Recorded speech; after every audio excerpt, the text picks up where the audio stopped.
Hello, multi meowing Manx mousers of man, and thank you to Heavily Petted. Thank you, Heavily Petted.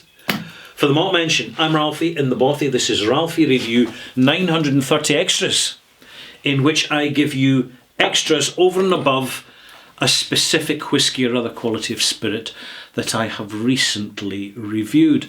And my particular subject today is called Travels with Altmore. Yeah.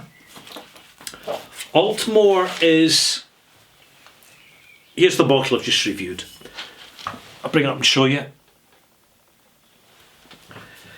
Altmore is one of these off-the-radar single malts. Less so now than it used to be, but when I started out many years ago,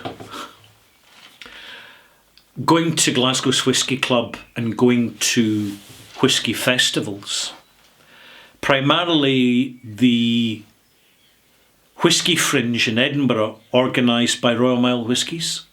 Very good event. Haven't been for years and years because the tickets sell out before I have a chance to buy one, but it's fine. If I want to go to a whisky festival, I always have a little invite from the organisers, Glasgow's Whisky Club, at the Glasgow's Whisky Festival. And the great thing about whisky festivals in Scotland, which are independently arranged by enthusiasts or the retailers, is they tend to attract the smaller distillers and the independent bottlers. And the reason is simple, that with the official Whisky Live type events, there is a significant entry fee for distillers to attend, and they have to pay for the table. And in my opinion, the fee is quite extortionate. It's ridiculously high. And I've attended a few Whisky Live events, and they were the worst whisky festivals I was ever at. The worst. In terms of the pedestrian atmosphere and the general morale amongst the exhibitors. It was at a whisky festival in Edinburgh that I first encountered Altmore.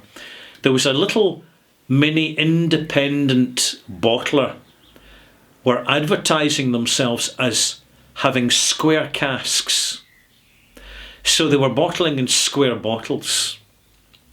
And they gave me a taste of the whisky they bought, which was Altmore. Now, Altmore at that point was down in the bargain basement of purchasing casks, along with Glenkeith, Strathmill and Chananich. Nobody wanted them. Or Speyburn, or Speyside, because Speyside is a distillery, not just a region, which is a horrendous mistake to make, but there you go. And I had a sample and I thought, actually, this is a really nice whisky. But there was no official bottlings. I was off to the blenders for putting into proprietary blends. So Altmore was very difficult to find. And so I happened to be in Cadenhead's shop at the bottom of Royal Mile a few months later, and up in the chalkboard they had a cask strength bottling of Altmore.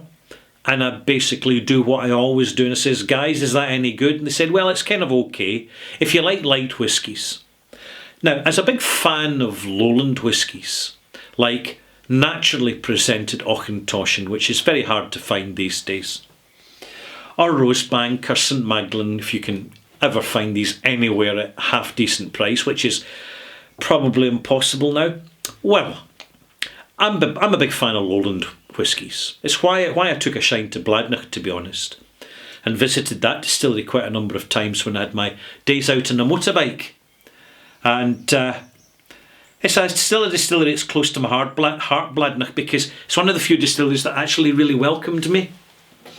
And it also let me buy lowland whiskies that were being bottled at the distillery, but were just not available anywhere else, because the distribution infrastructure had not been set up. And I found that the slightly older ones, particular cask strength, when you gave them time, they initially seemed quite simple and two-dimensional, but with the right balance of water in them, they gave you something that Sherry Monsters just can't deliver, and peat Monsters, well, it's just not their scene at all.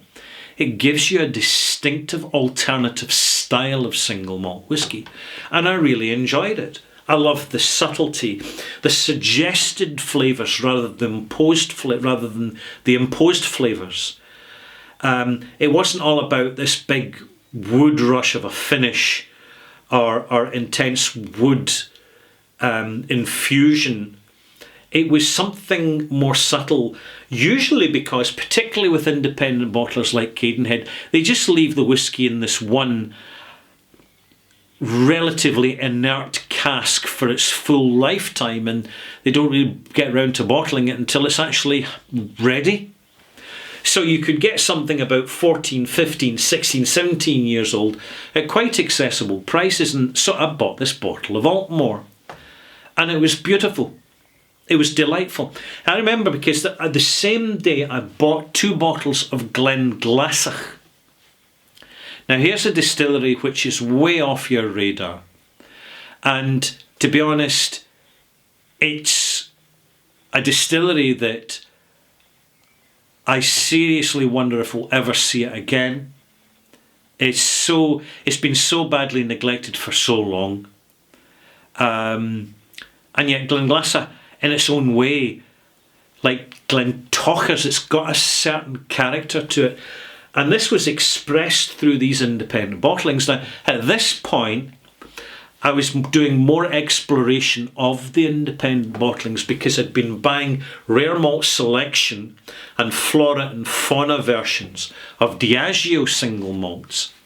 And generally they were really, really good. I mean, the rare malt selection 23-year-old Khalil is remarkable. The Broras, well, say no more. They're modern classics, well, traditional classics now. And there were others, the Tianenich, by the way, really, really good whisky from that range. And the flora and fauna, I loved the Bladnoch because it was just oranges and lemons.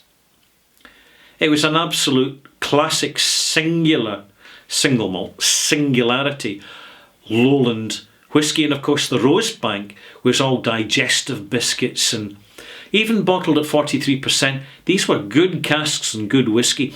And because Diageo had done in-house independent bottling, so to speak, this is what really helped to whet my appetite for deep diving into about a year's worth of purchases of independent bottlings. I have to say I was disappointed generally with Gordon MacPhail, so I'd stick to buying Kalilas, which were kind of dependable. Signatory were really still a bit off the radar, and I didn't see so many of them around. But at that time there was Duncan Taylor, although I buy nothing from them now. Nothing whatsoever from that company. But at the time they were bottling some really good stuff, and again they just left it alone. They didn't mess about with it. They didn't have to homogenise the profile and the flavour to suit expectations. They sold purely to this niche whisky fan club of enthusiasts who understood and valued the eccentricities and the oddities that you found in independent bottlings. And sure enough, I found them in spadefuls. Very exciting time, because initially I'd buy a cask strength independent bottling and I just, couldn't get my palate around it. It was confusing. And I'd have to put the cork in the bottle, put it away, and I'd come back 6 months later. Sometimes, one bottling of Cadenheads, which was a Lomond Still Craig Lodge or something quite obscure. It took me a year before I could come back to the bottle and actually enjoy it. And boy, when I did start enjoying it, I was loving it. Really loving it. And of course, when you have that experience, you go back to plain Janes like Glenfiddich 12-year-old and Glenmorangie 10-year-old, and they're not what they used to be. The whiskies haven't changed, but I'd changed. My palate had changed. And the main driver of that change was my exposure to independent bottlings. And that's where I tasted the Altmore. And I really enjoyed it. It was a simple style of Speyside whisky, completely unpretentious, really quite ordinary in many respects, but it had a certain charisma about it. It was being honest with me. It was just being a great dram to have on a summer's evening when I'd be sitting with the curtains open and the window up, sash window in my flat, and I'd be looking at the sunset over the city. Bright orange glow, sun going down, I'd have this Altmore. And it was the perfect dram for the moment, in summertime, with the blackbirds singing in the trees, and the hustle and bustle and laughter of human voices out in the streets below. There we are. I'm really pleased to see Altmore being respected now by the company that owns it. They're putting it out there in a fairly traditional bottle with a fairly traditional label. They're not trying to reinvent the wheel, and frankly I'm finding that really quite refreshing. What I would say is that as more and more people identify that this is good whisky, both the 12-year-old, which where I am is actually unavailable at the moment, so I presume they've sold out and they're just waiting for the next batch to come in. Question is, malt makes, will it actually be the same? Or will they have moved on to the seconds casks? The not so perfect casks? I don't know. There's been this long time. This has been about 20 years in the brewing, where distillers have been saving money by cutting costs. It's a very British thing, very dangerous, very short term. In the beginning, getting extra money in because they've been shaving the costs off sourcing their barrels. Well, I tell you what, they won't be trying to shave, they won't have much opportunity to shave costs now. The cost of barrels, the cost of transportation of barrels to the UK from the United States and from Spain, it's extortionate. It's never ever been so expensive as it is now. And this is going to create a real dilemma for the Scotch whisky industry, because the costs of production are soaring because of global geopolitical restructuring. Being polite about it, I won't go any further with that. You know me, Mr. Conspiracy Theory me. I love a good conspiracy theory because it's a dress rehearsal for when you have to deal with conspiracy facts. But I'm really enjoying this at the moment. I'm wondering if I should go and get the second generation of bottlings. I'll wait and see what appears.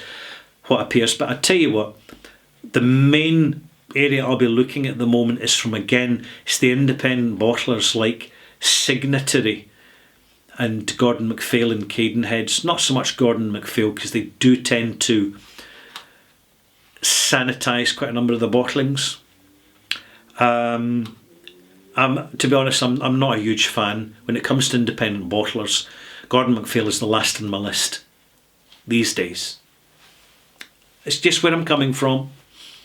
There's the smaller independent bottlers. They have some real nuggets, but you've got to know what you're looking at. Independent bottlers will release a batch of single cask whiskies or small batch whiskies. They never release one cask at a time, not like me. It's about a dozen casks get released as a batch of release. And then you scan through and then you phone the shop and you say, hey mate, have you got this in? Have you got any in? Oh, did you taste the samples? Which was the one you would buy? That's the question to ask in the specialist retailers. Of this option, which one would you buy? And if they're being honest with you, they will seriously help you make your purchasing decision. They make it so much easier. It's been on and off with Altmore over the years, because there's so many single malts to choose from. But I have very fond memories of this, even more so because it's never been fashionable. It was never a desirable single malt. And therefore, when you went out to buy it, you were never facing any competition. And people would ask you, "Oh, what have you last tasted, Ralphie?" It's in the Whisky Club. And, no, it wasn't Macallan. No, it wasn't Springbank. It wasn't Bowmore. It wasn't Glenfarclas. It wasn't any of the bling malts. Not at all. It was the humble malts. Sure, it's not Manachmore. I mean, I draw the line somewhere. Not Manachmore. Oh, no. And not Dale Ewan. No, never. Or Blair Athol. Official bottlings. No, never. There's just some malt mill. Good example. Not malt mill. You wouldn't avoid that one if you tripped over it. Which is highly unlikely. Strathmill. It's in every warehouse. It's the last cask the independent bottlers want to buy. I'm just letting you know. I'm just telling you. Anyway, cheers, malt mates. Bit of a ramble. Hey, I enjoyed that. It was a bit of a ramble. It lets me get a bit slightly nostalgic, and I know you enjoy them too, because me sharing my nostalgia will help you prepare for your nostalgia. And that's important. Oh, tangy, tangy, tangy. After an hour and a half, this single malt is still opening up. It's still delivering a fresh array of flavours that were never there when it was first poured. And this is something special you get from a light whisky. That with the big whiskies, half an hour later they can be done and dusted, particularly if they've been chill filtered and loaded with burnt sugar. Can't wait, C150A, let's call it what it is. It's burnt sugar. Burnt sugar.